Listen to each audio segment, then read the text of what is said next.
So this is a bit strange, face to face again. What do I do?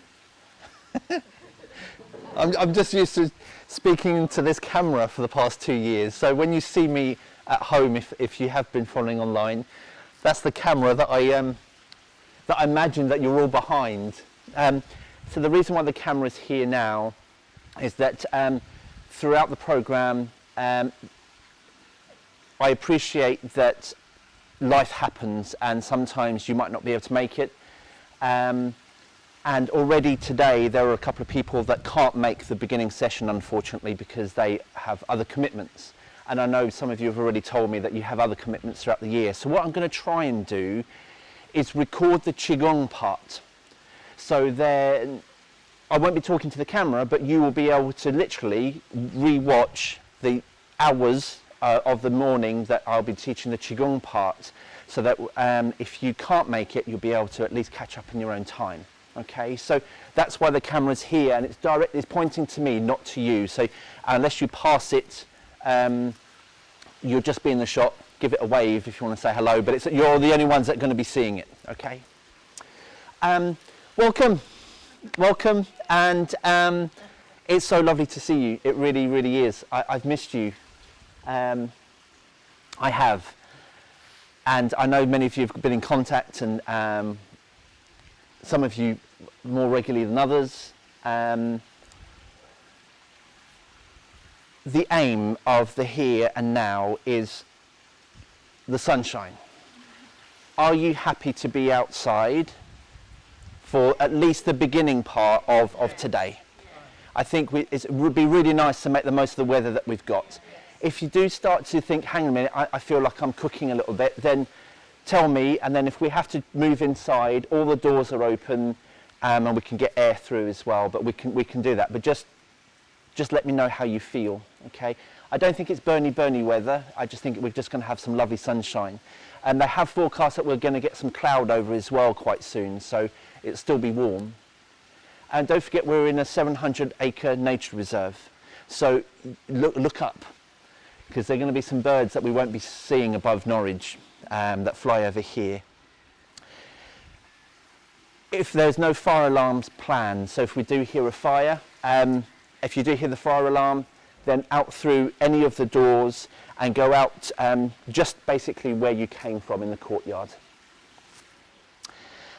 The toilets, as you probably found, are just in the hallway here, ladies, gents, and then there's a kitchen which is we've got access to, but I think the staff use the kitchen too, so we just need to make sure that we tidy up after ourselves. So if we use any cups or spoons, please wash them up and put them away as well afterwards. COVID. You know, as none of you have got your masks on now, when we do walk through the main public area of the buildings, and then please do wear your masks. You can take them off as soon as you get outside again. And obviously it's entirely up to you whether you wear a mask during our sessions. Now to why you're here. So we've got access to this room, this water courtyard, and this garden is all ours. There is a pond in the garden, so be careful. And there are beehives in the garden as well, which I'm not sure how active they are at the moment, but just so you know that there are a few beehives just tucked behind the pond here. So if you are going to be walking barefoot, which I've just walked on there and it's slightly damp, and I love that feeling of the damp grass this time of year. It's really healing for you actually, but be careful if you're around the beehives that there's no bees on the ground. Not because I'm worried about you getting bitten, it's just I don't want the bees to be trodden on. The plan of action is I'm going to be governed by the weather each time we meet. So if it looks like it's a better day, I might swing things around and we might do the nature practice first thing and the Qigong bit later on. but that's just going to be measured on the day. So bear with me, because it's going to be very real, how I teach, and I'm just going to react to nature. But if it is a bit dribbly, please come prepared to be outside still, okay? There's no bad weather, they say, it's just inappropriate clothing that we choose. So be prepared to still go outside if we are going to be, if it is a little bit rainy. Just bring your waterproofs with you. If it's torrential, maybe we'll think of it twice. So today I'm going to spend this morning up until lunchtime doing some Qigong with you, the Mayapha Qigong. And we're going to have lunch, and we'll have about half an hour for lunch. I don't want it to be too long, but is half an hour okay with everybody? Is that enough time to eat something? Yeah? Okay. I'm planning lunch around 1:30, just so you know for eats. Sue, I know you need to make sure that you need to. So and we are going to have some a little break in between now and then as well, so to sort of rehydrate yourselves constantly. But if you need anything to eat, just eat, have a break whenever you want to. When it comes to you as individuals, it's been a really tricky couple of years for so many of us, and when we are starting to do our Qigong, for all of you who I know that has practiced Qigong with me for some time now, it might uncover some stuff, it's been a strange couple of years, so be easy on yourself, really easy. And if you're standing there and we're doing our thing and you're thinking, woof, I'm feeling a little whatever it is, take a break. Go and have a walk around the garden, go and sit out for 10-15 minutes, an hour if you need to, okay?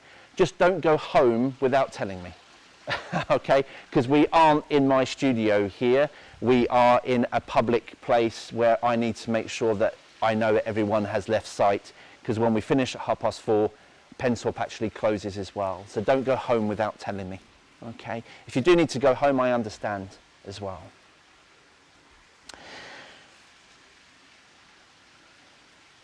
Today's session really is about starting slowly. I'm not going to throw everything at you, because I appreciate that some of you may not have done too much Qigong over the past 18 months or so. And this isn't about trying to find out who you are and why haven't you been slapped on the wrist. It's not about that at all. I'm just conscious that we might not be as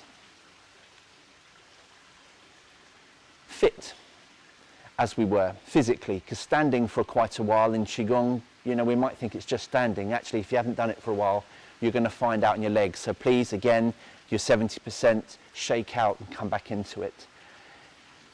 Today's first session is going to be teaching you the first movement of Mayapha Qigong. There are 9 movements to teach. Movement 2 is quite complicated. We're not getting on that today. We'll get onto that next month. But we're going to break it down into lots of different pieces, then we'll put it all together.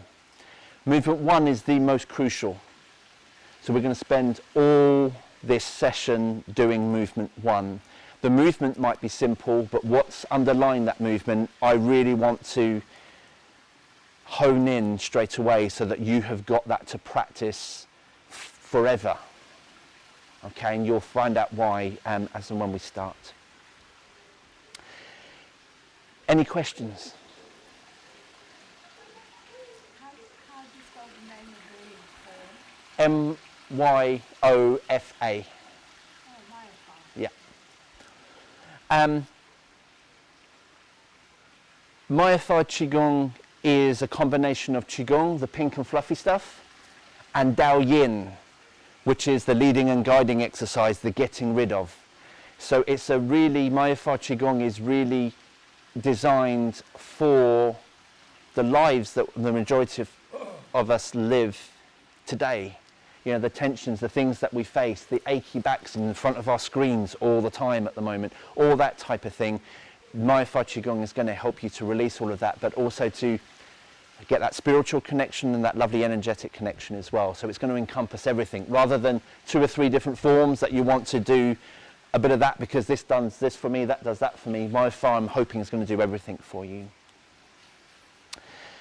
So what I'd like to start off with is giving you just 5 minutes to yourselves to think about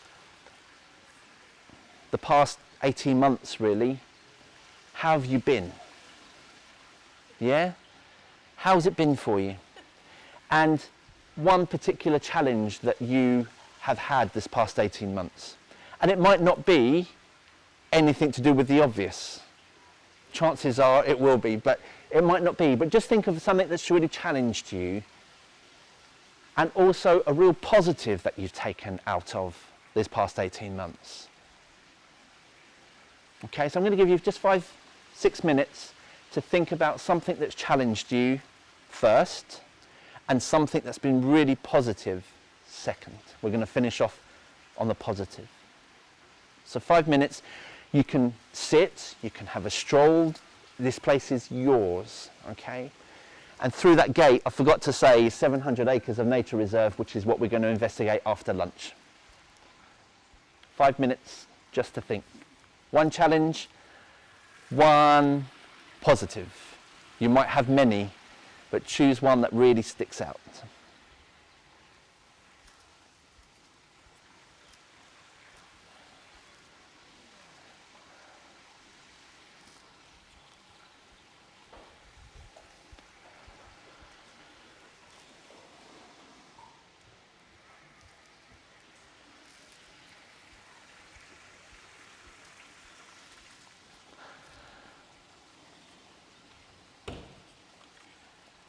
Probably going to have a snack before we start the qigong, but I just Yeah, mean yeah.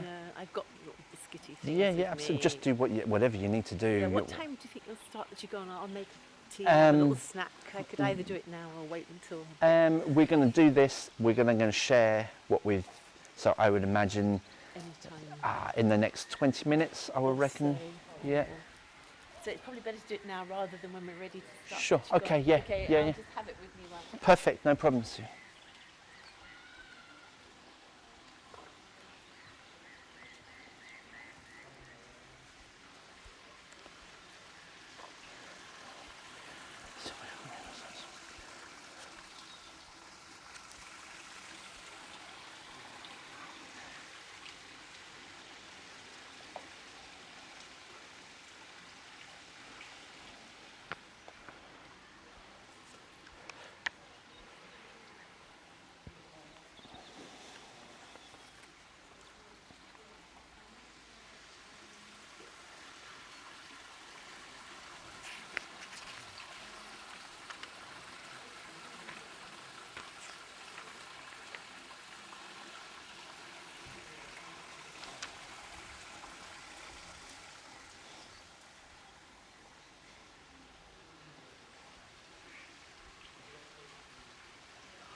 Just a few minutes, please.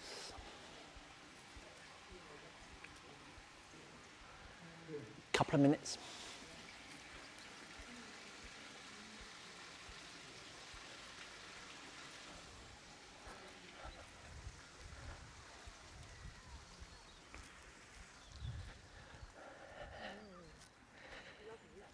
That damp earthing, they say that the best thing to do is to stand on grass when it's dewy, Is it? Oh, right. and that activates the electrical currents through your body and through the earth. This is perfect. Ah, yeah.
Indeed.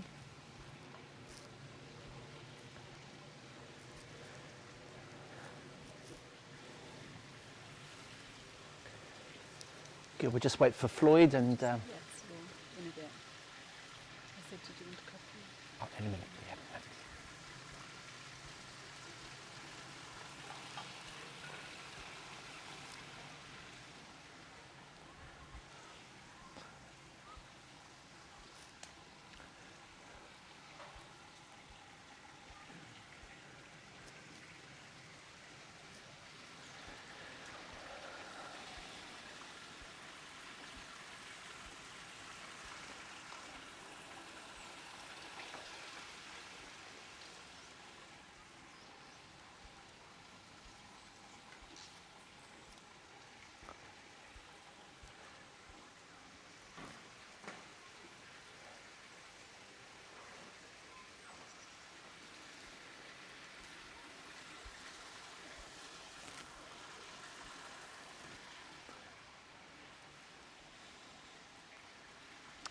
Okay.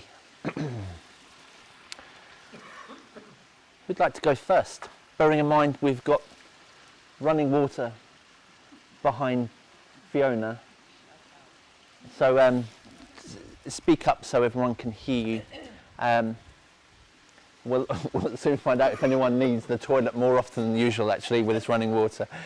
So who'd like to go first? A challenge, your challenge. Share your challenge first and then share the positive thing afterwards.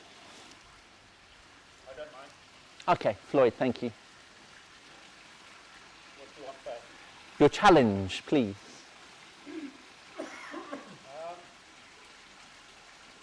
Probably the biggest challenge is just coping with the death of somebody in the family. And I'm still working all those emotions through now, just 18 months later. So that's been my biggest challenge. And the positive is my partner's well, and my two children are well. None of us have had COVID, and they're just in a happy place. So, Brilliant, thank you. Thanks.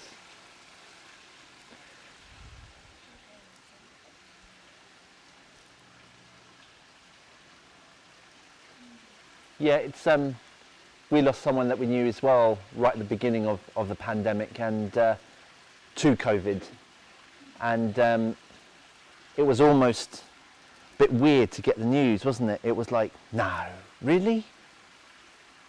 It was just, and like you say, it's still coming to terms with that. And the memorial was actually next weekend, and he passed away, 15 months ago now. But anyway, but thanks for sharing, Floyd. Who would like to go next? Oh, Gemma. Biggest challenge has been having a kid ovary with a huge growth in it and resulting major abdominal surgery.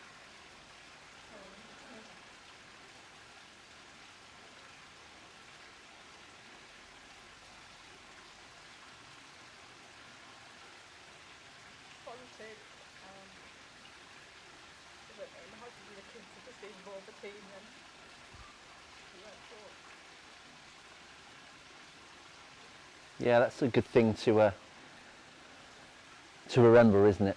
Yeah, it's a really good thing to remember that.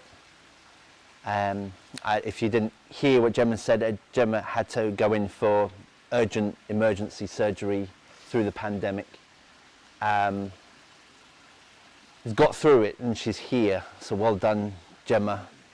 But traumatic, obviously. Thank you for sharing, Gemma.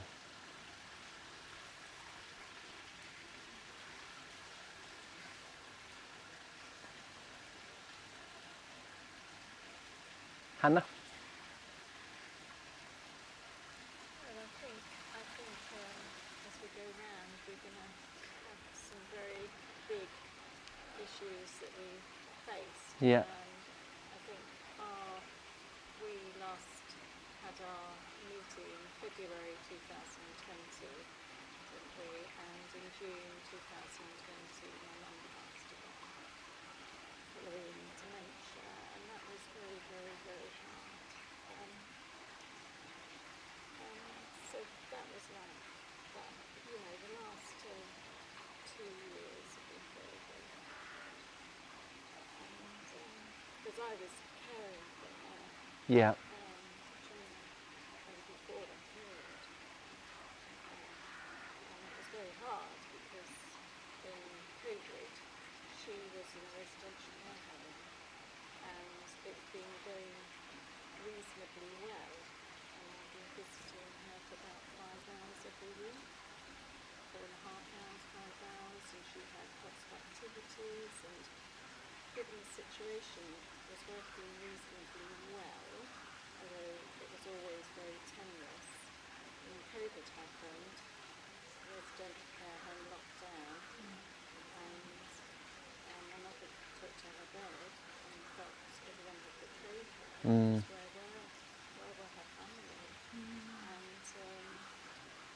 she took to her bed and she died. If it started in March, she died in June, and it was very, very hard.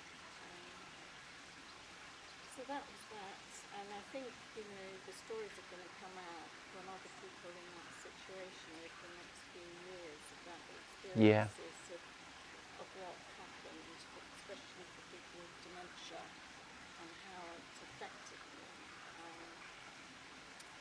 massively.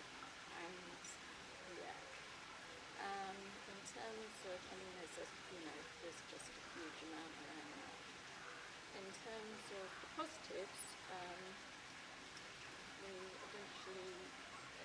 I've eventually moved house 3 weeks ago, and so it does begin to feel, it feels a bit early to say at the moment because it's just continuing rather chaos, and actually work is going through the most remarkable change just about to hit, and so it's just I'm still living in a very chaotic world around me, and of constant change. But the positives are I've got a sweet little place with a garden at the front and a garden at the back. No noisy neighbours. No noisy neighbours. It's just so lovely. It's such a quiet, lovely street, and I'm here in this beautiful place, and it does feel like a sort of new beginning, healing, and restoration. And it feels, I mean, this place is perfect. Yeah. So thank you so much. Oh no, I feel very privileged and lucky to have remembered it, found it, and it's available to us. So yeah. I think it would do what it says on Yeah. the tin. It will be Yeah. a very healing. Yeah. So, I hope so. yeah. So And we've got 12 months here together. So thank you for sharing, Hannah. Kids. Challenges were connection really for me, connection with, so I don't live with my children like many others, so yeah, not having that close connection Yeah. with family and friends, and I'm sure like lots of others, you know, family death and not being able to attend funerals and Yeah. this kind of thing. So yeah, connection on all levels, Yeah. family, friends, students, not being able to move forward. And the positives, I think it's also connection for me. It's fun new ways of connecting. The dreaded Zoom. I mean, I know it's really like Zoom again, but you know, Yeah. it's a lifesaver Absolutely. in lots of ways. Just being able to spend more time reflecting as well, just Yeah. sitting in the garden. So lots of Yeah. connection for both, I think. Yeah. Yeah. Yeah. Thank you.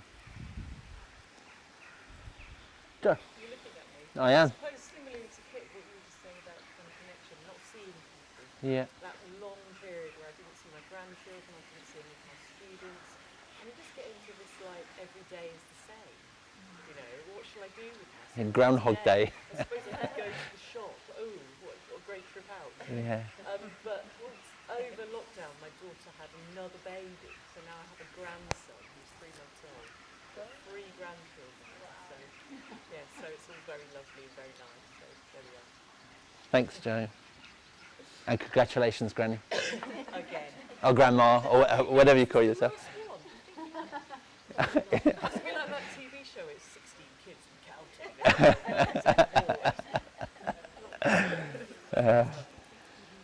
Very lucky. Sue. For me, it was losing my freedom of movement, and I haven't been overseas in feels like years. But I was really lucky to be locked down at the coast, and although I was completely isolated, I didn't know people there and don't have a connection here. It was like being in kind of lost paradise, and I had some experiences with nature that really sublime, and I don't think will ever happen again. It was so empty. You know, I had those little deer coming out to find me when I was just sitting there. I couldn't believe it. Yeah. Yeah, so it was, something very special. Yeah. So, Thank you. Thanks, Sue. Happy to share, Sunny? me, I guess, all the support I was getting before it had to stop or go online. That's probably my biggest challenge. Yep. Positive. I learned how to knit. And I guess seeing people come together is quite, Yeah. it helps. And if you have mental health problems, it's kind of people who haven't experienced that maybe would understand more. Yeah, yeah. Judge it. Yeah. Yeah. Okay, thank you. Thanks, Sunny. Mine are Chris. trivial, really. I miss people. I miss doing things terribly at first. Yeah. A real problem. But we live in a lovely, secluded part of the Norfolk on the coast, and the plus side was rediscovering home, and not travelling as much over the summer, and that wonderful spring we had, early summer in 2020. Yeah. It was magical. It was, It really yeah. was. And it got me gardening. Yeah, which is good. Good. Not that much. You got I outside. noticed. You noticed weeds. We had open gardens last weekend of July, and we were panicking through June and July this year, whether there'd be any flowers left. And so we rushed out and bought dahlias because I was told they were doing it. And I deadheaded everything. And the display is fantastic now, a month after. Brilliant. There was this dead period in the middle. Yeah. The open garden weekend. Thanks, Chris. That was it. That's lovely. Thank you. Dory? Obviously losing Chris and then having to go into the schools amongst hundreds of students and just feeling scared and resentful as well of the amount of extra work and just some of the public perception of teachers' roles, etc. But just mainly feeling really overwhelmed and starting to be a teacher, getting used to not seeing family so much. Even in the lockdown, most people would have got to have seen family who they lived with more, but I was just seeing less of them. And if I wasn't working, I was just exhausted.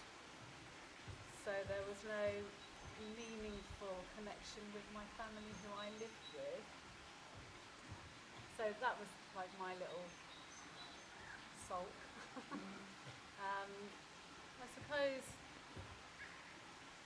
finding resourcefulness and resilience is a positive that came out of it that I didn't know that I had, and a strength to just do what needed to be done and somehow find a way to enjoy it, but I'm still struggling with the balance. which there is none. so yeah, it's a miracle I'm here actually. I spent all day yesterday working so I could be here today. Thank you. Well, it's life, isn't it, really? I don't want to sound too much. Are we getting your... Yeah, I'll share too. Fiona. Okay. Felt like a very internal time for me throughout. There haven't been any major losses in my life, but I know I felt a huge amount of grief in waves coming over me because of what was going on in the world, really, I suppose. And the biggest challenge, I remember feeling at one point early on, how much I yearned to just hug my granddaughter and feel her skin and just kind of put a face next to it. It was kind of a real physical yearning. Which kind of eased once we were able to see them a bit more. Ooh, hello. Don't go in. But I'm aware that there's been a lot of positives, and that's about this internal dialogue that's been going on, and finding a sort of routine in daily life that is more in the moment, I suppose, and not to be called in all sorts of different directions. So not like you, darling. Really being able to just focus on what was there in the moment, really. And Qigon's been part of that. We've put it on at 3 o'clock every day, more or less, which has been good. And I've developed some really wonderful relationships with some of the birds in my garden that come out. When I go out, like this robin comes hopping along, and there's a couple of blackbirds come, where's my food sort of thing. And the pigeons are getting bolder and bolder. It's only a little garden, so it's very concentrated, really. It's funny what you can get out of it, but it's harder to do that if you've had major bereavements and losses in your life and other stuff going on, I suppose. Thank you, Fiona. My turn.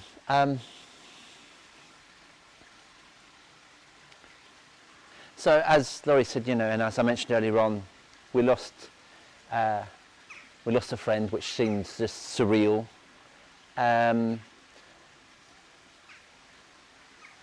So many of you who came up to me before I decided to stop classes and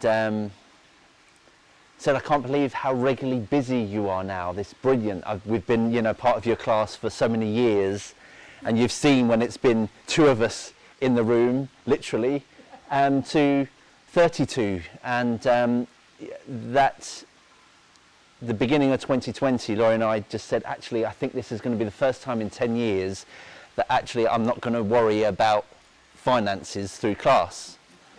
And look what happens, bang. I lose my studio after 7 years, and a huge amount of my students disappear that I had worked very hard to build. As you well know, you're here now, and I'm hugely grateful that you're here now. And but that was a challenge. That was a challenge for me. The challenge is, like Kit said, is that connection, because I'm so used. I spent every day with people, helping people, teaching people, and I realised that I was that face-to-face human connection. You can tell so much from someone's body language. That gone, and so that was a challenge too. On the upside, I learned how to build a video on demand website very quickly, which I taught myself how to do. So that was a bit of I've done that. It took a trial and error, so thank you for bearing with me at the early days. The positives is that actually being online, although it's not the same as face-to-face, I've managed to reach other people that wouldn't have been able to connect with Qigong or my style of teaching. And we're all different as teachers who teach sort of my world of things. We're all different, and that's good that we're all different. because we connect with different people. And but you know, I've got students now who I will probably never ever meet in my life, that Qigong has become a fundamental part of their life now, and I'm really grateful of being online to be able to do that for these people. I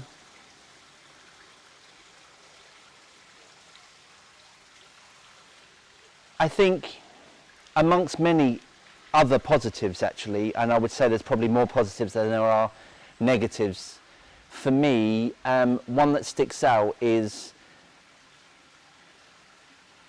I'm going to be very personal and open here, but when I was 11, as I think you all know, but my mum died quite horrifically in a car accident that I was in. And I felt like I lost my father at the same time at that car accident. He didn't deal with it at all well. And I sort of felt orphaned. Honestly, that's how I felt since the age of 11, just orphaned.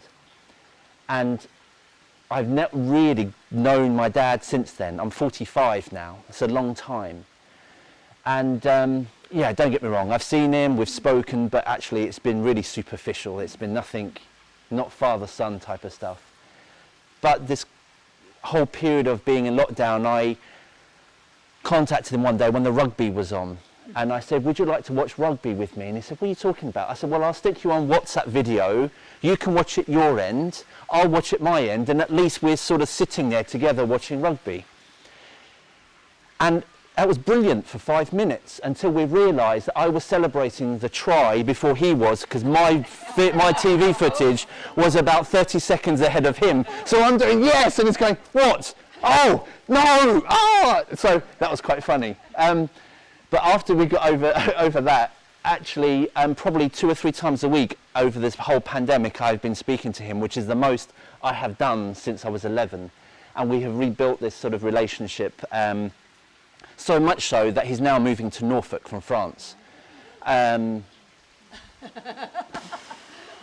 smile there, look. Yeah, yeah, absolutely. But actually, you know, he's by himself. He's is at that age now where, you know, things will probably start to go wrong.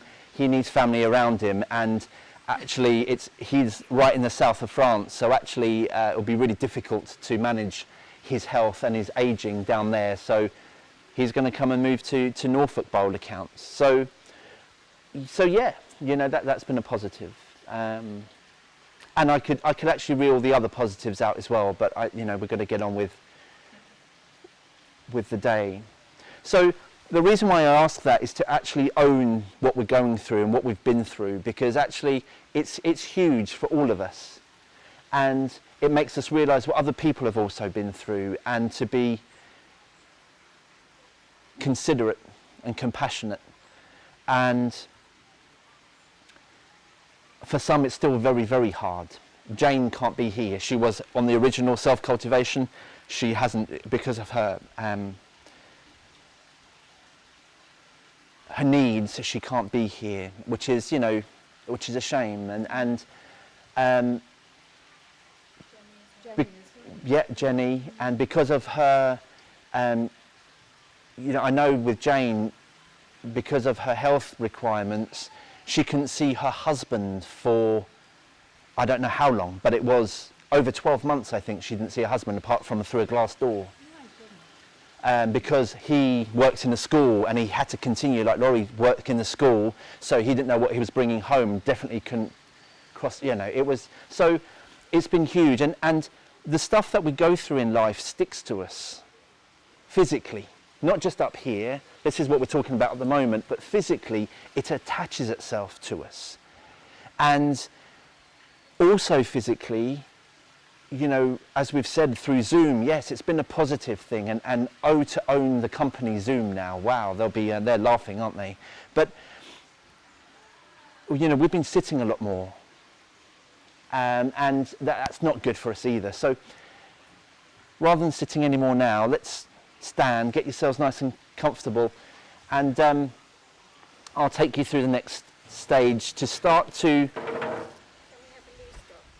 tune in. Absolutely. If you need a wee break, then please go do so. I suggest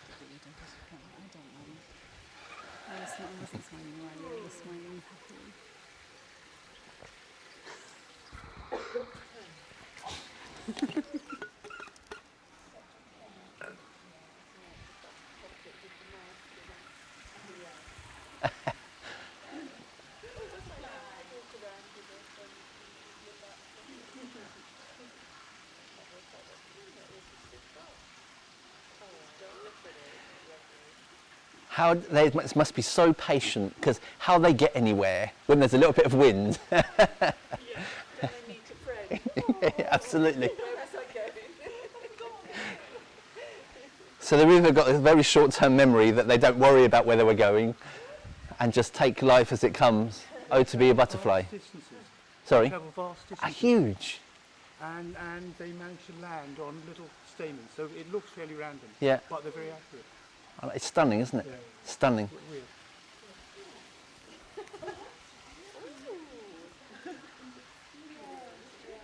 That cloud's coming over now, so I think that direct sun will be taken off us. It always is, isn't it? September is always a beautiful month when the kids go back to school. Yeah, isn't it? I think May and September have always been my two favourite months of the year, I think, for me. May and September.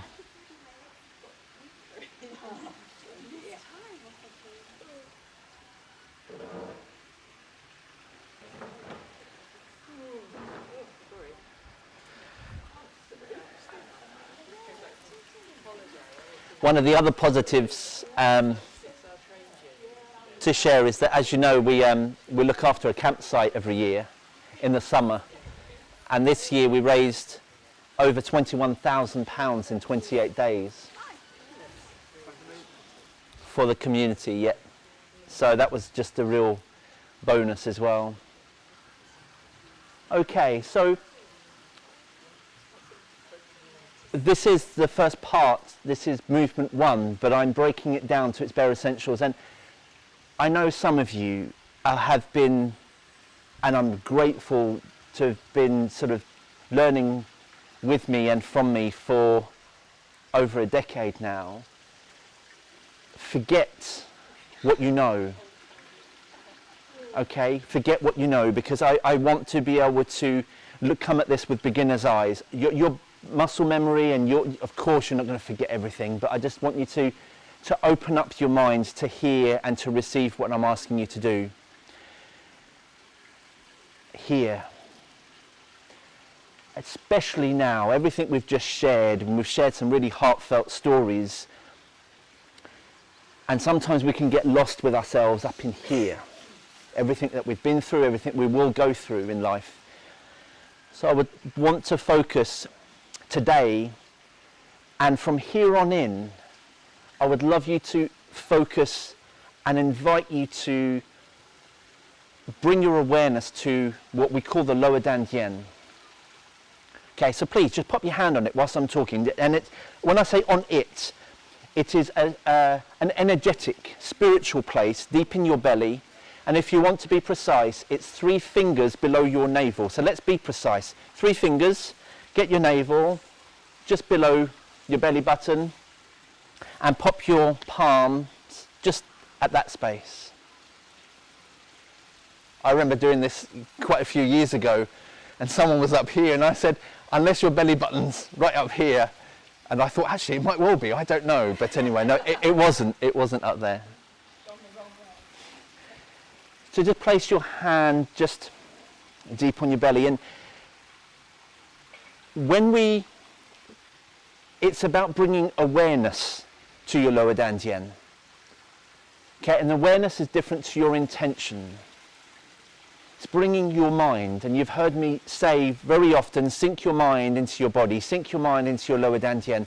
That's bringing awareness to it. I don't want you to use any intention to do anything just yet, apart from bring your awareness, your being, to this space that you're holding now, just for the next couple of minutes, please. And just notice, if your mind wanders, bring it back to the space that you're holding.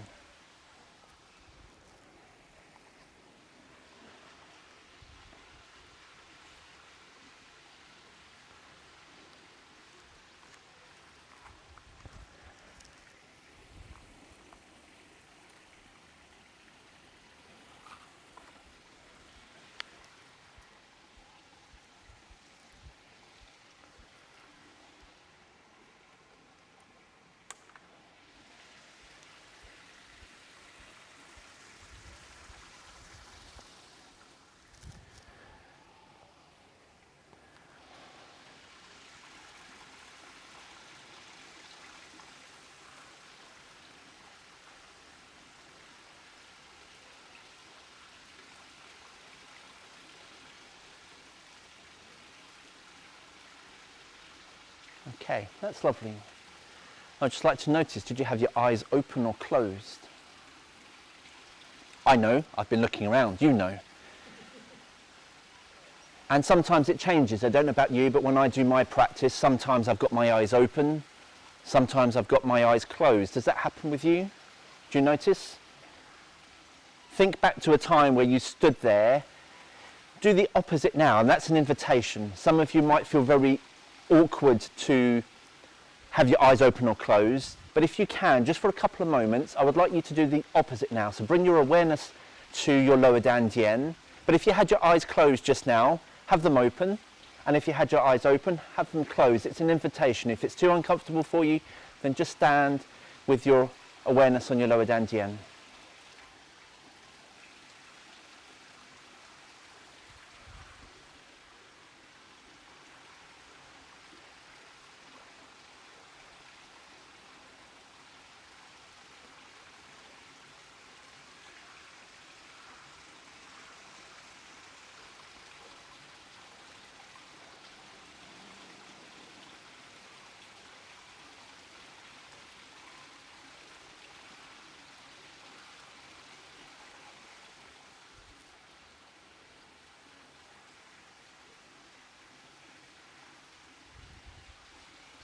It's just quite amazing actually looking at the difference just standing here. Anyone would like to share that difference in experience of eyes open or closed? More distracted if my eyes are open. Distraction with eyes open, okay. Same, Fiona? Will I go in Yeah. and out of it? Okay, so this wandering. Well, yeah, focus on something. If I'm looking at a student, my focus tends to go there and then I come back again. Yeah. Yeah, absolutely. And anyone else? You get hotter with your eyes open. Yeah. Okay.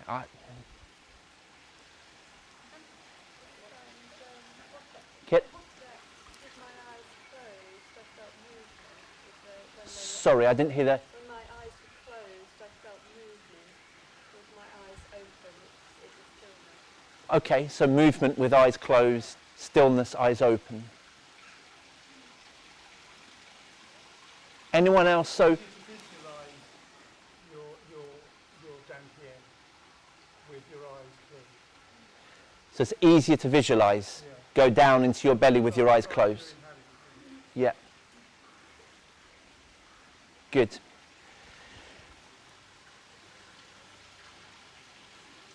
It's neither right or wrong, it's your own preference. But as many of you just said, actually standing and focusing with your awareness on any part, but let's just say the lower dantian at the moment, we wander. We start sort of tuning into other things that are going around us, and actually it's not as easy to bring our awareness there.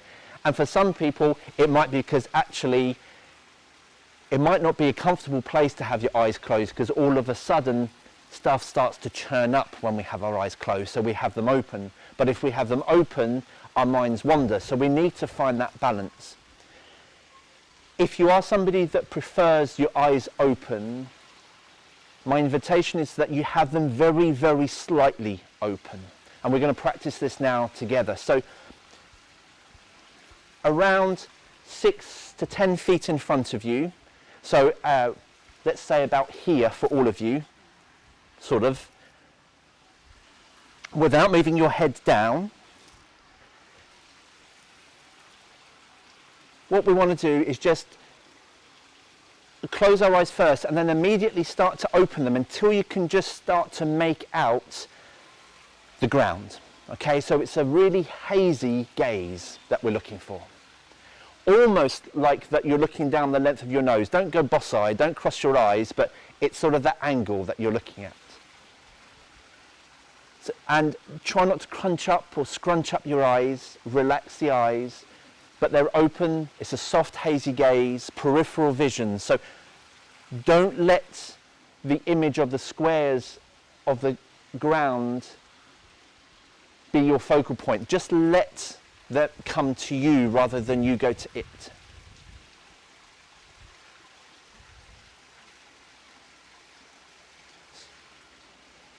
So if you are somebody that rather stand with their eyes open, it would be more beneficial to have your eyes open as you are now, with a soft hazy gaze, small slit open rather than big wide open, which is then where you really do get distracted.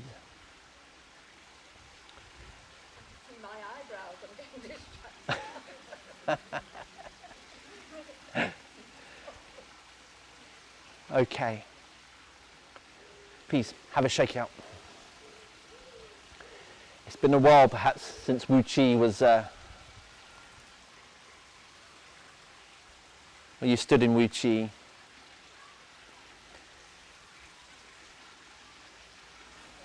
That soft gaze. I realise I use it quite a lot because I'm not distracted anymore. Yeah, But I'm not completely cut off either. So absolutely. it's quite, still Yeah, it's a lovely place to be. I find myself drifting from eyes closed to soft gaze when I do my practice. So when you see me through the screen at home or wherever you are, if I've got my eyes closed, then probably not completely closed. I'm just gazing down, actually usually beneath the tripod. And I catch myself, oh look, there's some Cara here I need to pick up. And I think, no, let it come to me rather than go to it. Boy, did she bark a couple of days ago. I don't know whether you saw that class. She scared the hell out of me. Oh, I look outside and my garden's full of cows. They all walked in from the street and they're like, hello, I'm just going to go and poo all over your garden. And Cara's going, what are you doing in my garden? So the eyes are the windows to our soul, and we need our eyes. You know, eyes give us direction. You know, our eyes give us direction to go and achieve our goals. If we see something and I want to go and walk over there, that's where my eyes are taking me. It's all about perception. You know, our eyes then use one of our main sensory organs to then we learn from and we perceive life through our eyes. So when we are standing there doing our form with our eyes wide open, it can be really quite distracting, and we're not going to get as much from the form or from the stand as we could potentially do. So we're not going to tap into our full potential if our eyes are wide open. So have them as a soft, hazy gaze or indeed closed. From here on in, you are all captains of your own submarine. You're the commander of your own submarine. And if you picture a submarine now, under the sea, sometimes for months and months at a time, there's one control room of the submarine where everything happens from. That's here. The control room to your submarine is your lower dantian. And that's where everything, your movement, your thoughts, your intuition, everything comes from here. But occasionally you do need to see where you're going, and that's the periscope. And there your eyes. And you use the periscope to scan the horizon, to look out for what is ahead of you, to see any dangers, any good things, bad things, whatever it may be. It's all about perception, the eyes. So remember that you're all commanders, captains of your submarine. You control everything from your control room, which is your lower dantian, and the periscope is your eyes. And sometimes you will need to look out, but when you need to rein back in, you close your eyes or you have a soft hazy gaze back into your lower dantian. So I hope that imagery helps you to understand the importance of being down here. The lower dantian is responsible for our jing, our essence, our vitality. And what we're going to learn to do now is to activate it, which we've not done before. Activating your lower dantian means to get it rotating. Your lower dantian, once it starts to rotate, it then pushes your chi around your meridians. Okay, and in our case, it's going to be the IQ meridians. Okay, but it's going to push your vital energy around your body. And we're going to slowly start to practice that rotation now. You may well feel like your whole body starts to move when you're doing this next exercise. Let it. Don't try and stop it. If your body doesn't move, it doesn't matter. It doesn't mean you're doing it wrong. Okay? If you feel, hang on a minute, my body's rotating quite a bit here, I can feel something going on in here, and you're thinking, whoa, this is, stop, take a seat for a couple of minutes, come back when you're ready. Okay?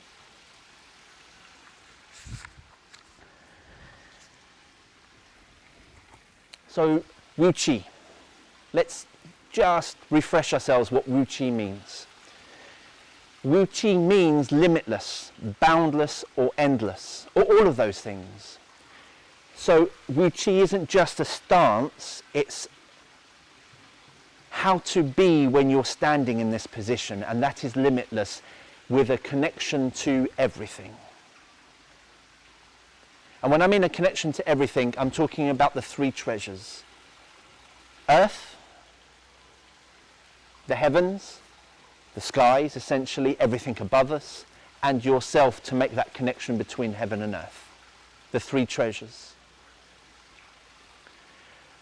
So Wu Qi, imagine that you have a line that you've drawn down the soles of your feet. Straight line, right down, cutting your foot in half with that line. And ideally, we want those two lines to be parallel, and your feet to be underneath your hips.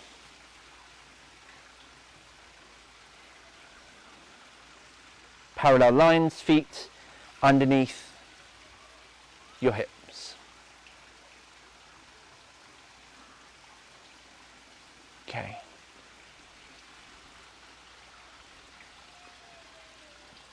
Lock your knees. Only very rarely you hear me say this, but lock your knees. Feel what it's like to have your knees locked.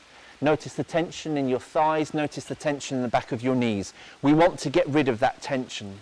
So I'm going to ask you to soften your knees just enough so that tension releases from the thighs and the back of your knees. And do that again. Lock your knees. Feel where the tension is. Soften your knees enough so that tension disappears from your thighs and the back of your knees. Great. Now your spine. If you want to feel the base of your spine, then just have a bit of a prod. You don't have to, but sometimes it helps you bring your awareness there. And a nice long spine without being stretched. And when you bring your awareness up to the spine and to the neck, slowly draw your chin in as if you're trying to create a double chin. Don't create a double chin as if you're trying to create a double chin. Oh, a triple chin then, Hannah. And then as you rise through your neck, through the occiput, through the crown of your head, a very light awareness that you are connecting to everything that's above you. And at first I would just imagine just a foot above you.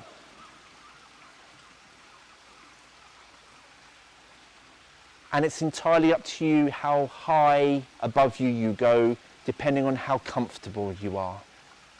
But don't limit yourself. Remember, Wu Qi means limitless, boundless.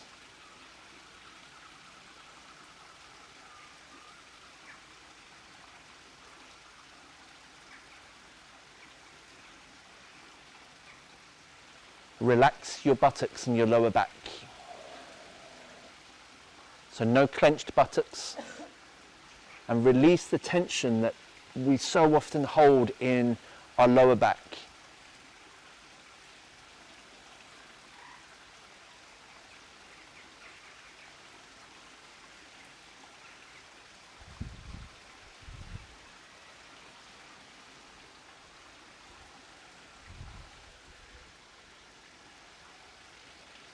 Now bring your awareness downwards.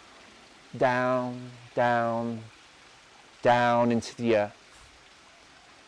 We're surrounded by plants and trees and grass here, which all have roots to connect itself to the earth.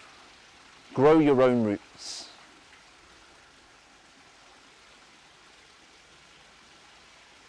Not only deep down, but far out wide, in front of you, to the sides, behind you. And just relax into your being.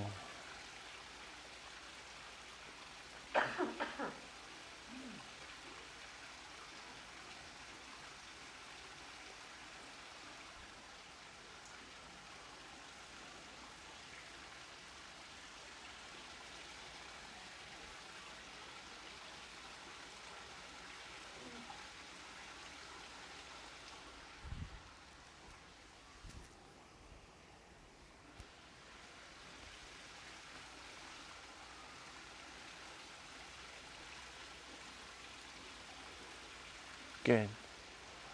Okay, gently open your eyes if they're closed. Have a shake out. And your feet. I want you to move your feet as well. Or your body, shake out.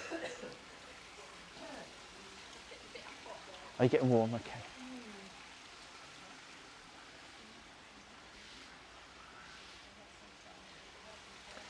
There's shade here too, if anyone needs some more shade. Is everyone all right for temperature at the moment? Anyone? Okay.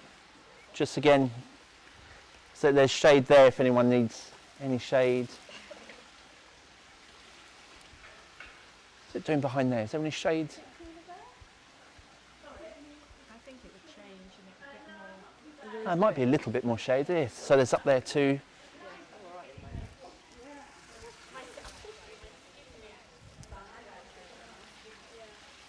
Okay, any questions from anyone? I know for some of you, for all of you essentially, I've been here, I've done this before, anything that you want to comment on, anything you noticed, anything you have a question about. This is crucial. Without this foundation, you're not going to be able to get the most out of your Qigong. Floyd. When does it help to visualize a low dandian as a round ball, or I'm just trying to work, you know, or is it on the skin, or is it sort of 3 inches in, you know, I just need some guidance Okay. on what I could, you know, aim to sort of. So it's more of so what we're looking for, it's more of a feeling than a thing. If a thing helps, then we're going to go round and we're going to ask everyone what their thing is. With regards to location, it's 3 fingers below and it is halfway between Ming Men, lower space on your spine, and the front. So it is right in the center of your belly, deep in there, okay?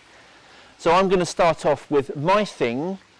I used to, it's more of, for a long time, it's just been a feeling now, but when I was first practicing, like you are wanting to guidance on what it perhaps should feel like. For me, it was a liquid metal sphere that would just gloop and move. So it wasn't a perfect sphere. Sometimes it would be sort of a different shape, but it was just this gloopy ball of molten metal. That's what it felt like for me.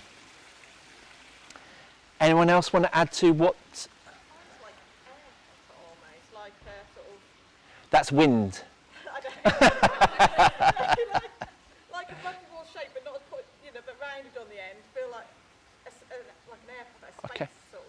A space, Yeah. an air pocket. That's lovely. Yeah, yeah. Laurie? Mine feels like liquid, but thicker than water. That's just sort of. That's needing a wee. Okay. So, That's the last comment. so a viscous liquid. Mine's a rolling ball of fire. Rolling ball of fire. I try and imagine it. Rolling ball of fire. Chris, you are a light, my friend. Sally, anything? No? I'm kind of thinking more about pain and joy on the body. The aches and pains that. So having a, yeah, Okay, so I'm going to get back to that in a minute, okay? Joe, anything you want to share with I just imagine light. light? No, that's fine. Nothing's right or wrong here, by the way. This is good to share. Yeah, there's nothing right or wrong. Kit? Like liquid fuel, but it has that, you know, you see petrol on water, Yeah. that kind of, So that mirror-y Yeah. type of, yeah, okay. So that viscous, colours. yeah, okay. So colour, viscosity, ball. Okay. Hannah? I can feel the difference between when I'm sensing surface and when I'm sensing internally, inside, and it's more, I think more with you, it's more kind of a space and it's in, Yep. inside, but it's not liquid. It's okay. It's just a space. Yeah. It's more kind of almost breathing into it. Yep. So similar to Gemma. Yeah. Okay. If I visualise anything, if I see anything, it's more like a star with stuff coming off it. It's too kind of like I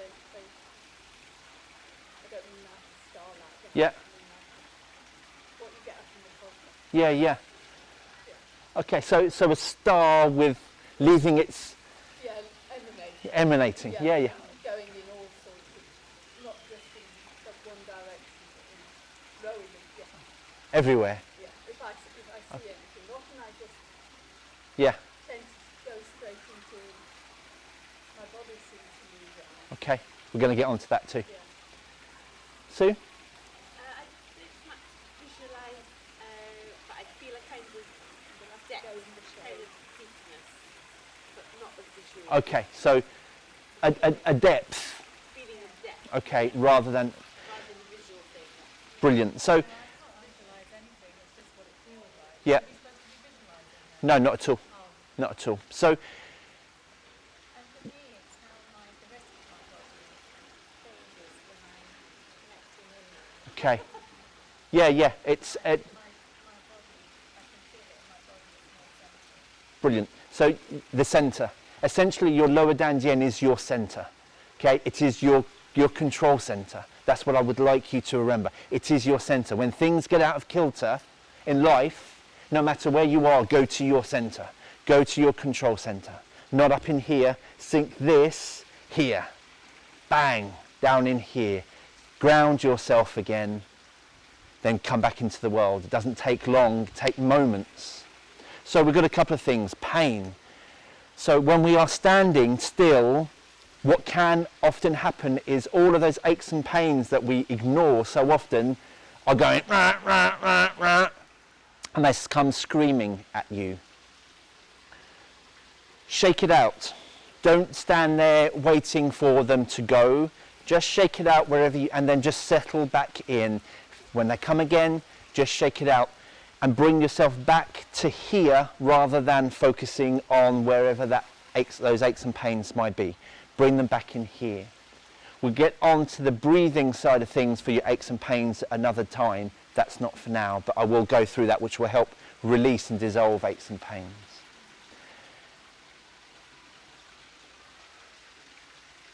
The inside of ourselves, our beings, is a mirror image of life. So the inside of ourselves is a microcosm of the macrocosm. Does that make sense when I say that? We are as deep and profound and as spacious inside as the universe is. So think of yourself with that potential, that you have so much potential within you. It is limitless, it's boundless, and it's endless.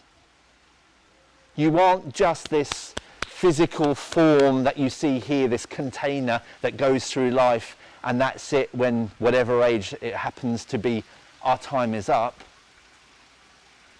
See yourself, feel yourself as having the potential to be able to explore, expand, discover.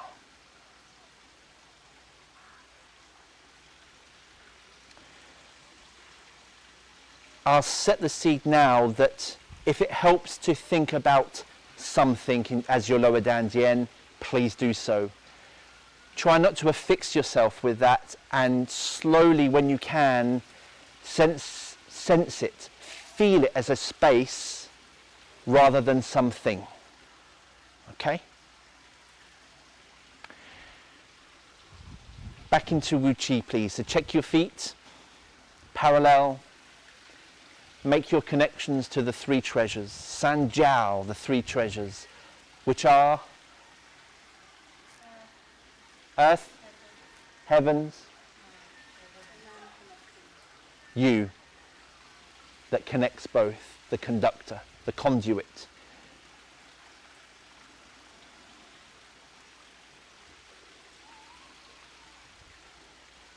Parallel feet, where and when you can. Lock your knees, then unlock them just so you can feel the tension dissolve from the back of your knees and your thighs. Release the tension from your buttocks and lower back. Lengthen through your spine. As you approach your neck, just drop your chin in a little.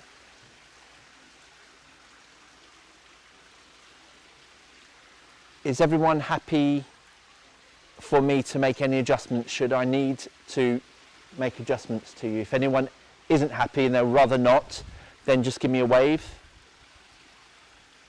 Okay. Connect just a little bit above your head, and for some of you I know you'll be able to go beyond that. You do what you are comfortable with.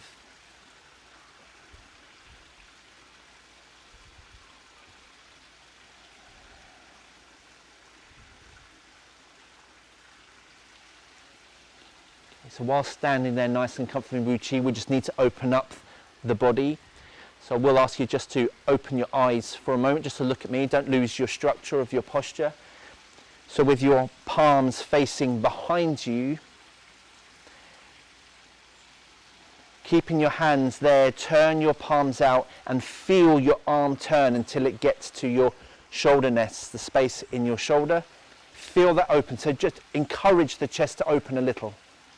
Encourage the chest to open a little, and then once you feel the chest open, return your hands back to facing behind you. Bend your elbows a little. Don't carry any tension in your upper arm. Bend your elbows just a little so you feel this air pass through your armpit.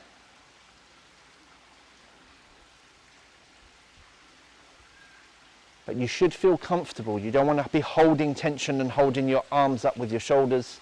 All it is a case of turning your elbows out so you've got space in your armpits.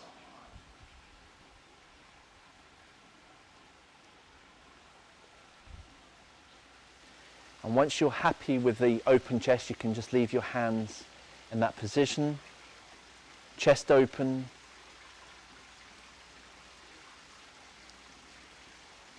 Sink your mind into your control center. Sink your mind into your lower dantian.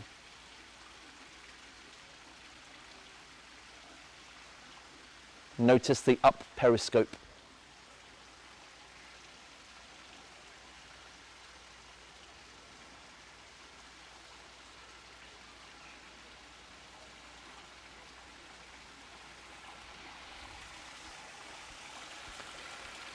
Sue, I'm just with you.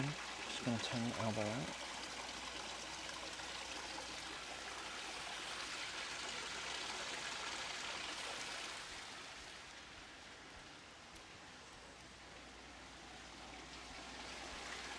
Lloyd, I'm just in.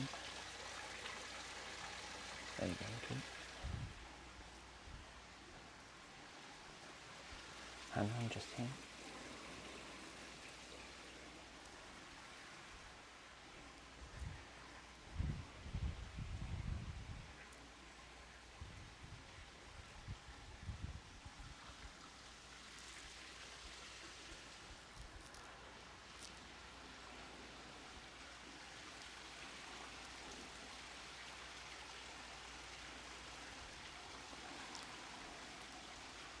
Just another couple of minutes of standing as you are, and I'll just explain to you essentially now, this limitless, boundless connection you're creating, the earth chi ascends, it comes up through your feet to encourage the earth chi to come up the smallest amount of weight and pressure into the balls of your feet. The smallest amount, without putting any pressure anywhere else in your body.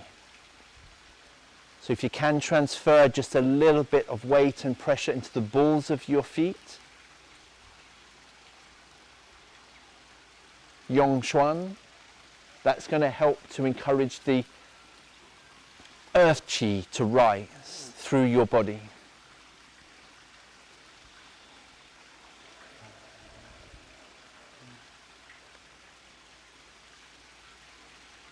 Now place the tip of the tongue to the roof of your mouth just behind your top teeth.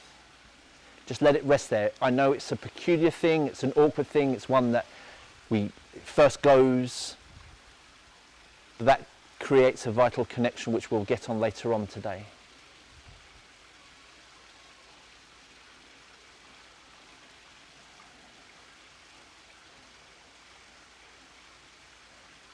And from byway, the crown of your head, the heaven chi descends. And we can influence the heaven chi with our breathing. So breathe. Breathe just as you do now. And each time you breathe out, get a sense of the heavenly chi coming down through the crown of your head and just gently coming through your body, mixing with the earth chi that rises. The earth chi naturally rises. You don't have to do anything about that. It is doing it itself. But a little bit of encouragement and intention of using your exhale to draw down that heavenly chi in through your body and just slowly start to fill your body .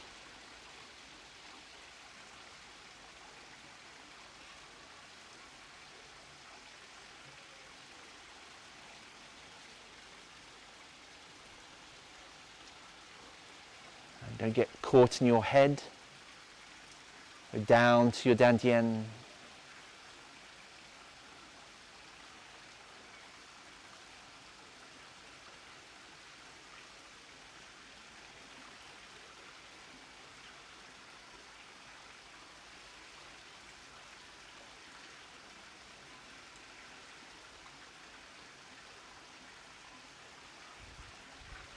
Notice if your knees have locked out, any tension in your thighs, buttocks, lower back, soften. If you need to shake out, come back into your stance.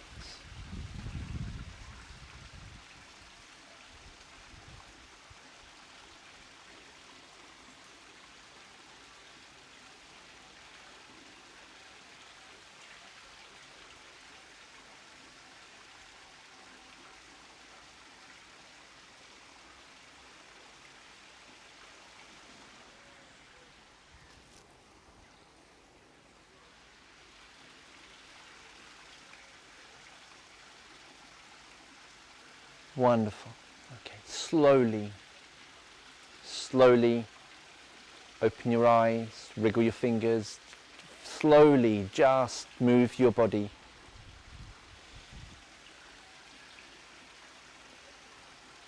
And when you're ready, very slowly, lightly, give your legs a shake out, your arms a shake out.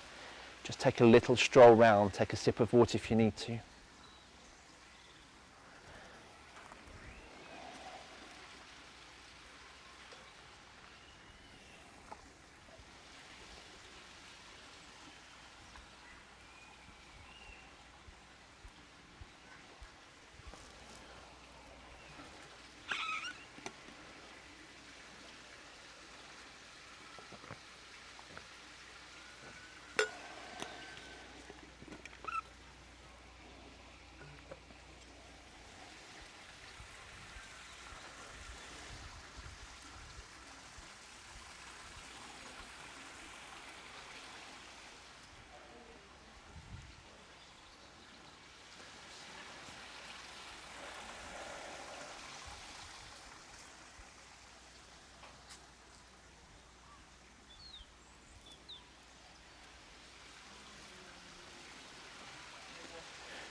See, I've got feet like paddles, flat. Mm-hmm. When I'm standing, should I just try and... With flat feet with a dropped arch, are you comfortable to stand, or was it better? Standing is not a problem. It doesn't hurt. It's just whether So- I should... If you stand normally in which is if you were. So what ideally we want to do is this.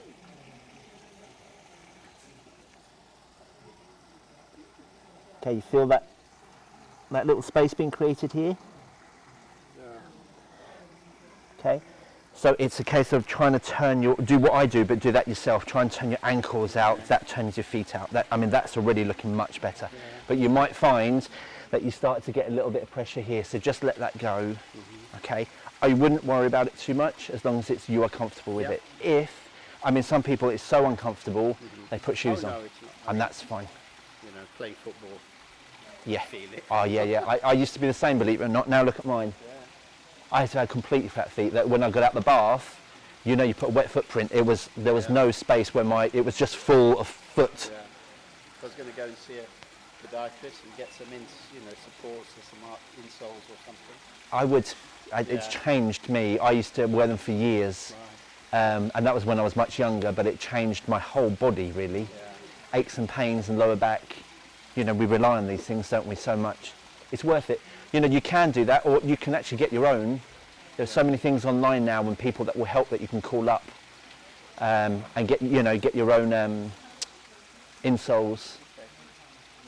Well, I know a place near Yeah. the office, so I can just go in and have a chat. Yeah. Okay.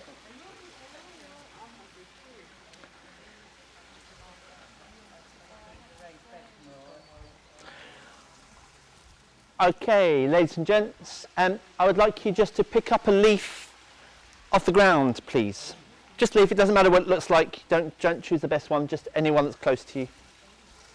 Something a big enough one though, not a little crumb. No, that's fine as long as there's something.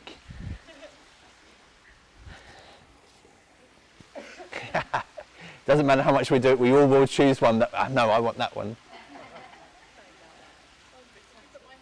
Yeah.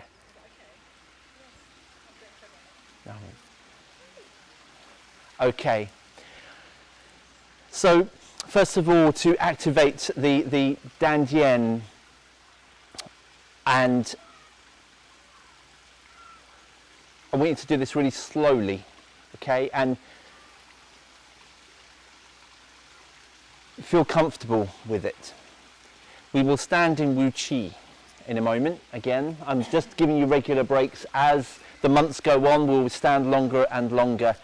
And I hope, and I'm going to say this now, that the practice that we do today is really a practice, conscious practice you do every day from here on in. Okay, just becoming the commander of your lower Dantian and just practicing this sinking down. It takes practice. That's why it's called a practice. We've got to train to do it all the time. And it does, if you don't ever get to a point, and I've been doing this a little while now, you don't ever get to a point of I'm always down here, because we go back up here. So, but then we know how to get back down here as quickly as we need to. Okay? So if you want to be good at something, practice it. And if you want it to become permanent, practice it. So with your leaf, don't have to stand in Wu Qi just yet. I would like you to hold without your arms being locked out in front of you. Height of as if your lower Dantian were outside that height. So it would be 3 fingers below your navel. That's where you're going to hold your leaf. And drawing circles, so we're going to create circles around us. One hand leaf, it doesn't matter which hand it goes in. Take the leaf in one hand, all around you, and you're going to pass the leaf into the other hand as it goes behind you and come back round.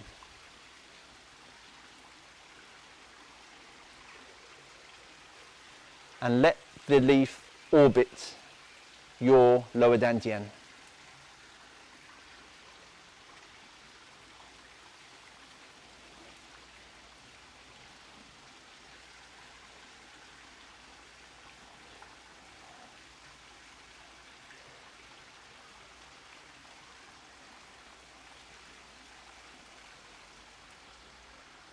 Okay, what often happens is that the orbit starts to wander and goes off. Okay, so what I'd like you to do is pair up with the person that's next to your right, apart from you two, you're with Floyd. Okay, you don't have to touch each other. What I'd like you to do is one of you observe what the other person's orbit is like and help them so the orbit is here, what you'll notice is all of a sudden this starts to happen. Yeah? Or this. So what we're looking for is an orbit that's 3 fingers below roughly their navel. So get them to point out where that is roughly so you can have a guide. And it goes around them. So we don't want it to come here, we want an orbit around. Now, the important bit is that we connect with the place of the lower spine, which is here, so we can find our own. We don't need to touch anyone, okay? But we find, so just put your couple of fingers on your lower spine and draw a circle around so that you meet where your 3 fingers below your navel would be, that position there. So that's what you're looking for, that space on your spine. So it's like you've got a belt that's a very low belt. In fact, for youngsters these days, it wouldn't be a low belt, that would be normal, wouldn't it? But okay, so that's the belt that we're looking for. And I would like you just to observe your partner to whether they are orbiting that belt. And guide them, help them. Just say, right, you need to go down at the front or higher at the back or go out to the sides so they've got quite a nice orbit if they can. Bearing in mind that some people won't be able to go as far out the back because they're arms. Okay, so they might come quite close, which is fine. Everyone happy with that? Help each other with finding each other's orbit. So just observe and use words.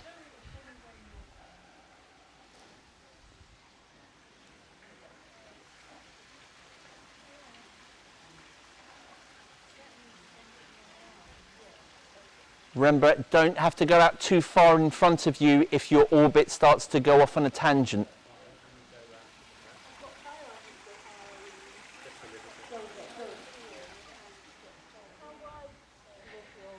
Whatever's comfortable for the person, because some people's range of movement in their shoulders and arms. As long as what we're looking for, Fiona, is a nice straight line without it sort of doing this, yeah. Roughly.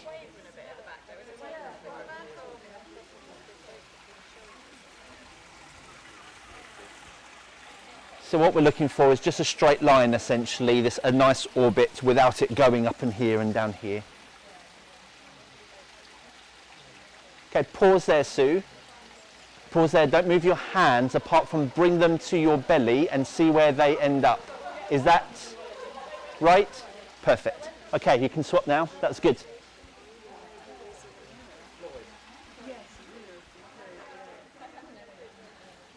Okay, pause. Can you bend your elbows? There you go. There you go. It's just your elbows you need to bend. That's where you need to be.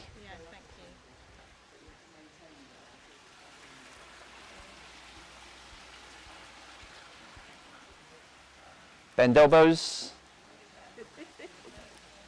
saying I've got a lot of sort of huge amount of stiffness in both of my shoulders at the moment, which I never had when I was here in the past. Yeah. So I'm hoping things will start to sort yeah, and you know, all up here, all down into here, this is lung energy. Yeah, this is lung points, this is lung energy. so trapped all this. And this is about grief and letting go. So it's not surprising. And just let it go. It's going to unravel. This is why you're here. It will unravel. Let it unravel though. It will. Let it unravel, but you might need some tissues when it unravels. So we might need them.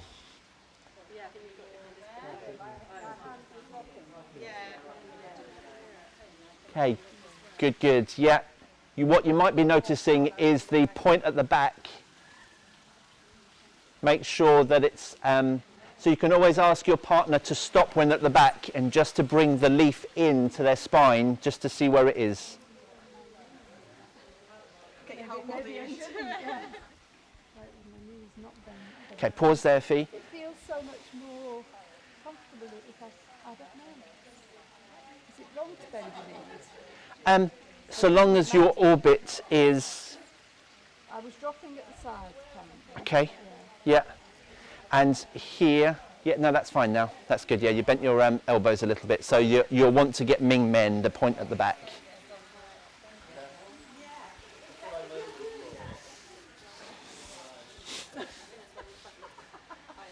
Okay. Yeah, that's right, Sally. Yeah. Need to come up, Joe.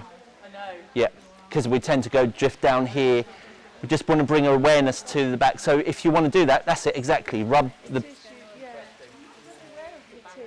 No, it's all the front we're aware of, but... Yeah, yeah, it's good. I think if I'm going any higher, then maybe that's starting to bring some tension into the shoulders. Yeah, So I bend your elbows then, not your shoulders. Bend your elbows more.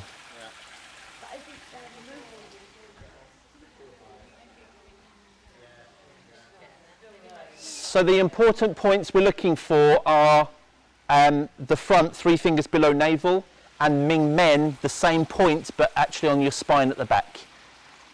Okay, these points here. Okay, are you all happy with your leaf? You can throw your leaves now, let those leaves go, just like the autumn.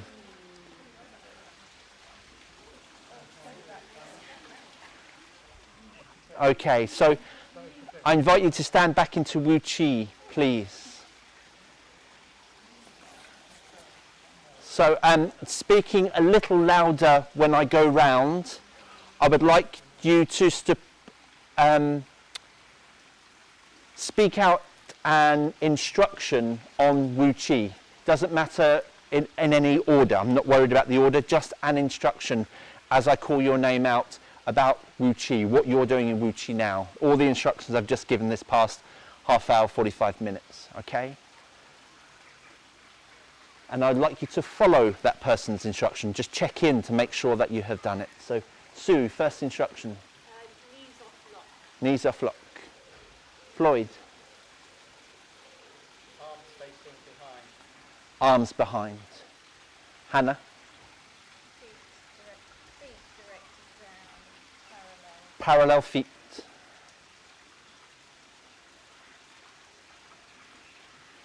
Kit. Lightly tucked in to the back of the neck is long. Okay, tuck your chin in very slightly. Nice long neck. Oh, you put me on the spot now. It's all right, don't worry if you can't think of anything. That's all right, don't worry. Sally, remember anything?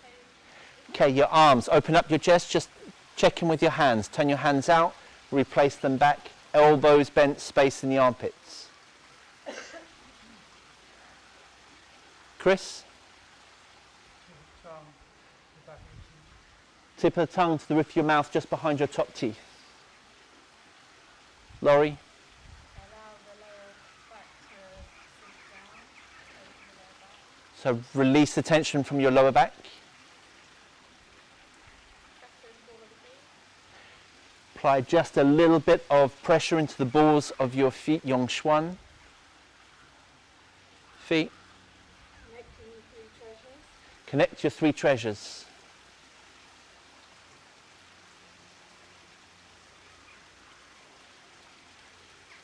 Relax your buttocks. Sink your roots down, connect with the earth. Send your intention however high you are comfortable to do. And be gentle on yourself. Don't think I have to go as high as I possibly can now. That defeats the object entirely. So you measure how comfortable it is that you can go up above you. The earth chi is naturally going to rise, and use your exhale to draw in the heavenly chi down.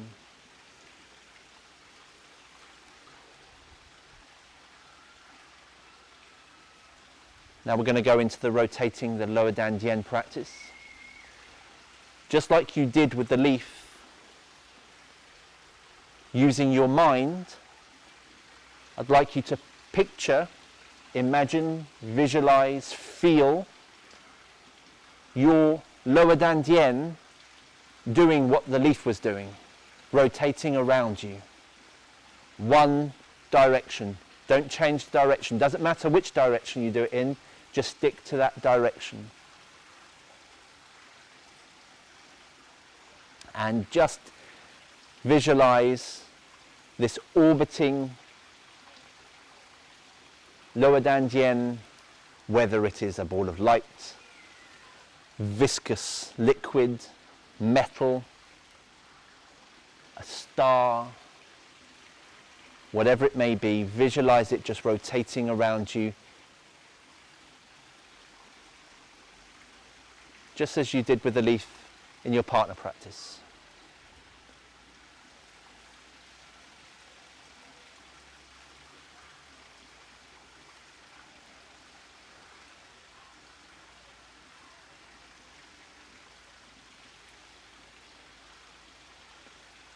Let it take its own momentum.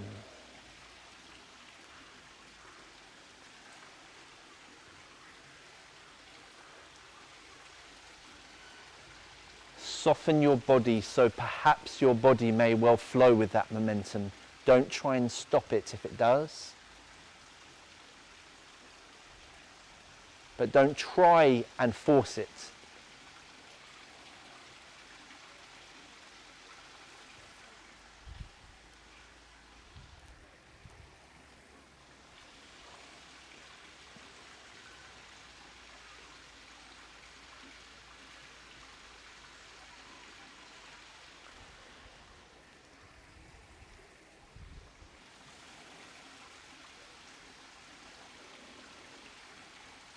What you may well find is very, very delicately, very lightly, is to just rotate your body to encourage the rotating dantian that's orbiting around you.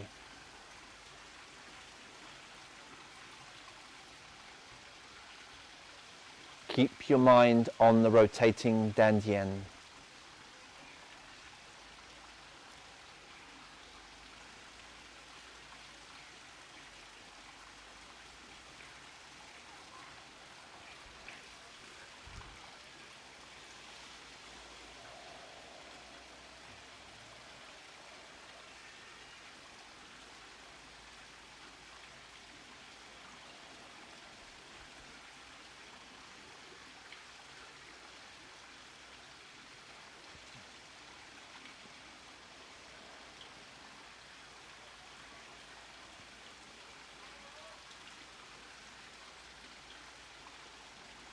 Keep the same direction.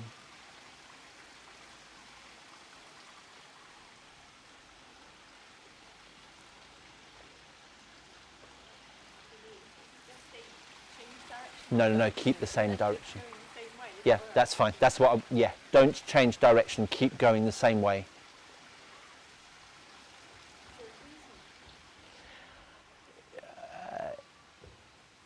Yeah, there are a few reasons why we don't do that. Mainly, number one, it's confusing. We need to just get the hang of doing one direction first. And secondly, for those who aren't used to rotating and activating the dantian, it can just be too much at once. So one direction. So now I invite you all to actually engage your body really slowly. Small movements, circular movements, and feel the momentum with your rotating dantian. Gentle circles until you feel your body just actually naturally doing it with more or less no effort at all on your behalf. Just let it be free. Follow your rotating dantian, whatever speed it may be. Keep your mind on the dantian as it goes behind you, to the sides of you.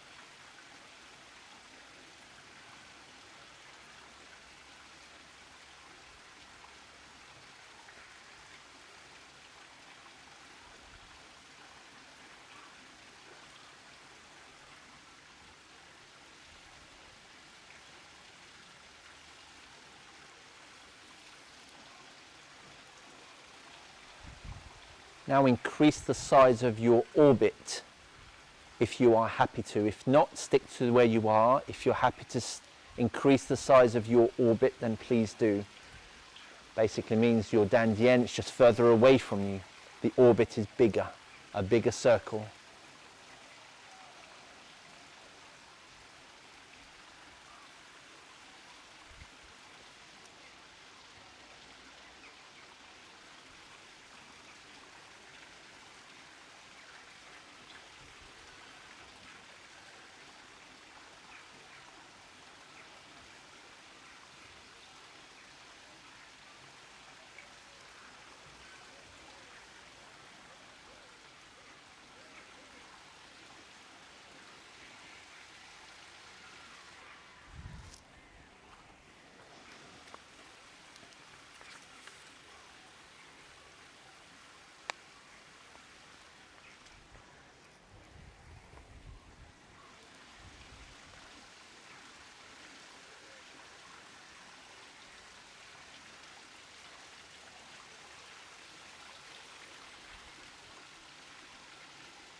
So please continue your movement whilst you just listen to the next instruction.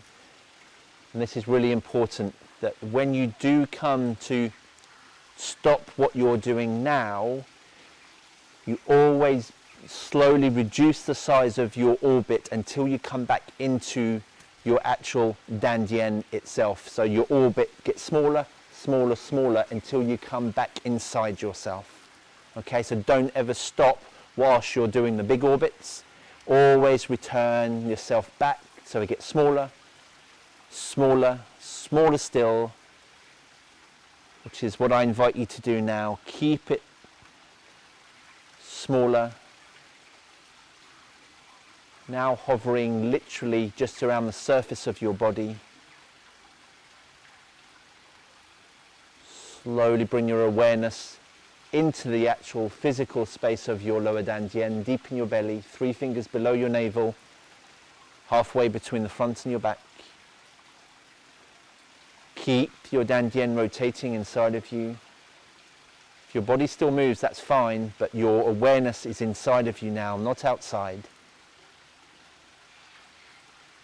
Stay with your internal rotating Dandian.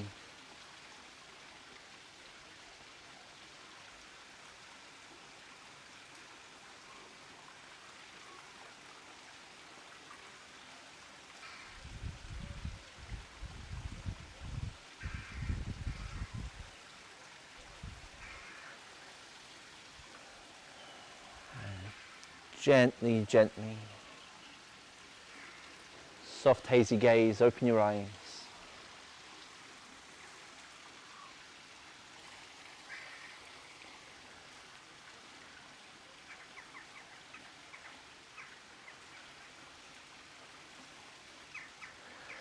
Okay, give yourselves a little shake out. Any feedback? Anyone want to share that experience?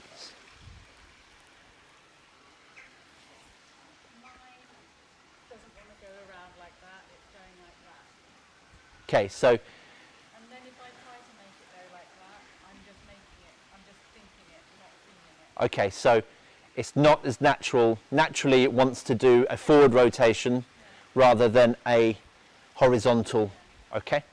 Which is normal, we're going to get onto that. That's fine. You might not be the only one either. Did anyone else feel that their Dandian would rather do this rather than this? Rotations got bigger in my body, it was harder not to engage the rest of my body somehow because it felt as though it was spiraling up. Yeah. And then my arms wanted to do that. Okay,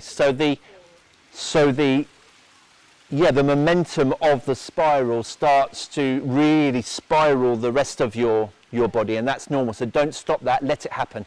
And if you feel if your rest of your body starts to happen and it's not you consciously doing it, just let it happen. Do what it needs to do.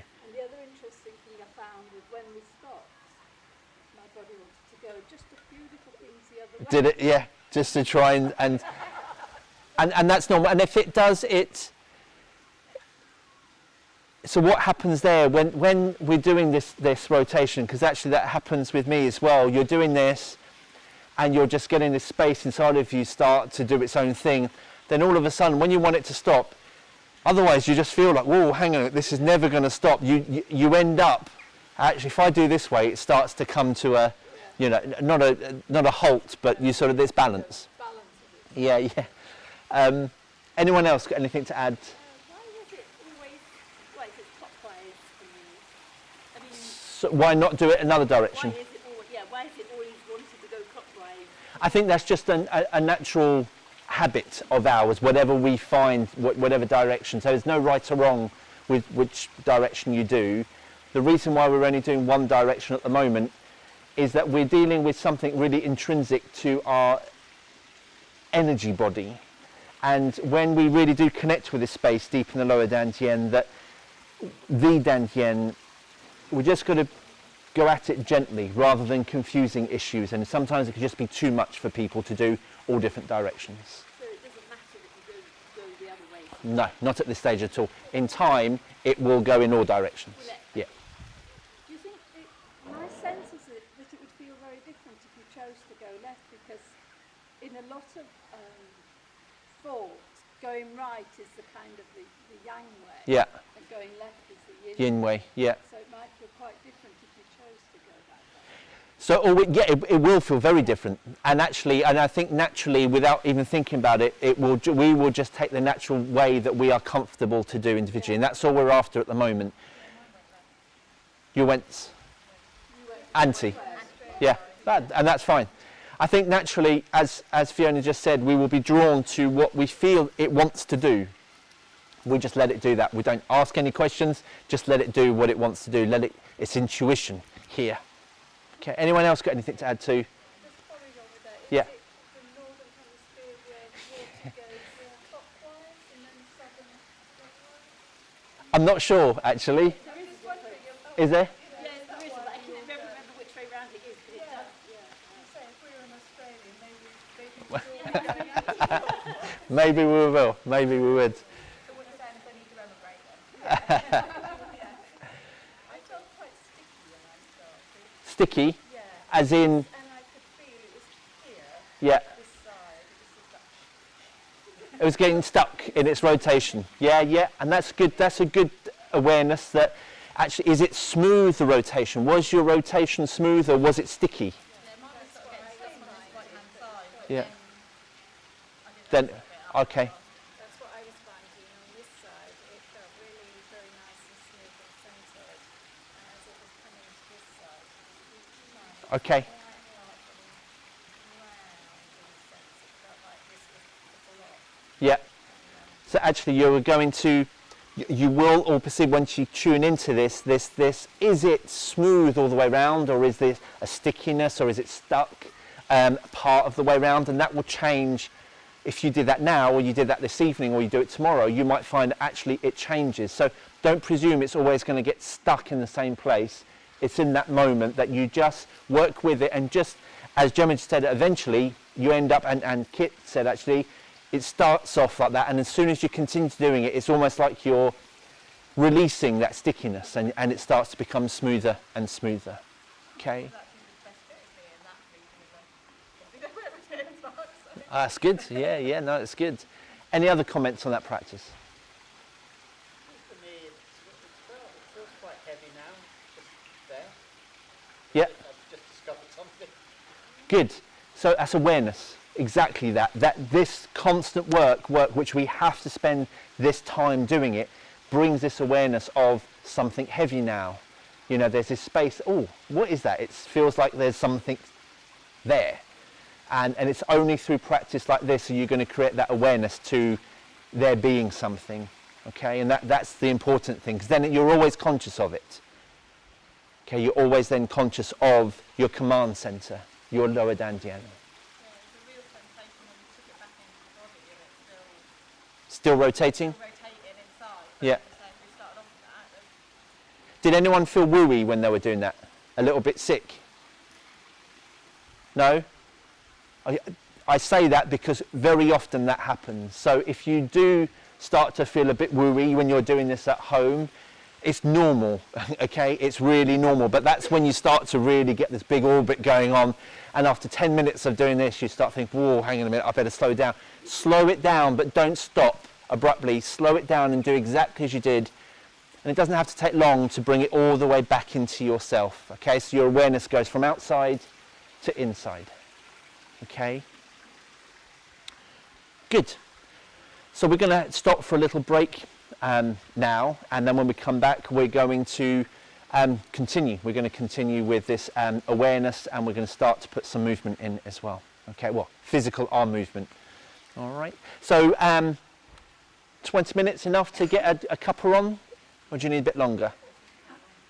Okay, 20 minutes or so. I don't know what time that makes it for everyone. Okay, so it's 12:15, so at 25 to. Sorry, what's the time now? 12:15. 12, 25 to 1. Yeah.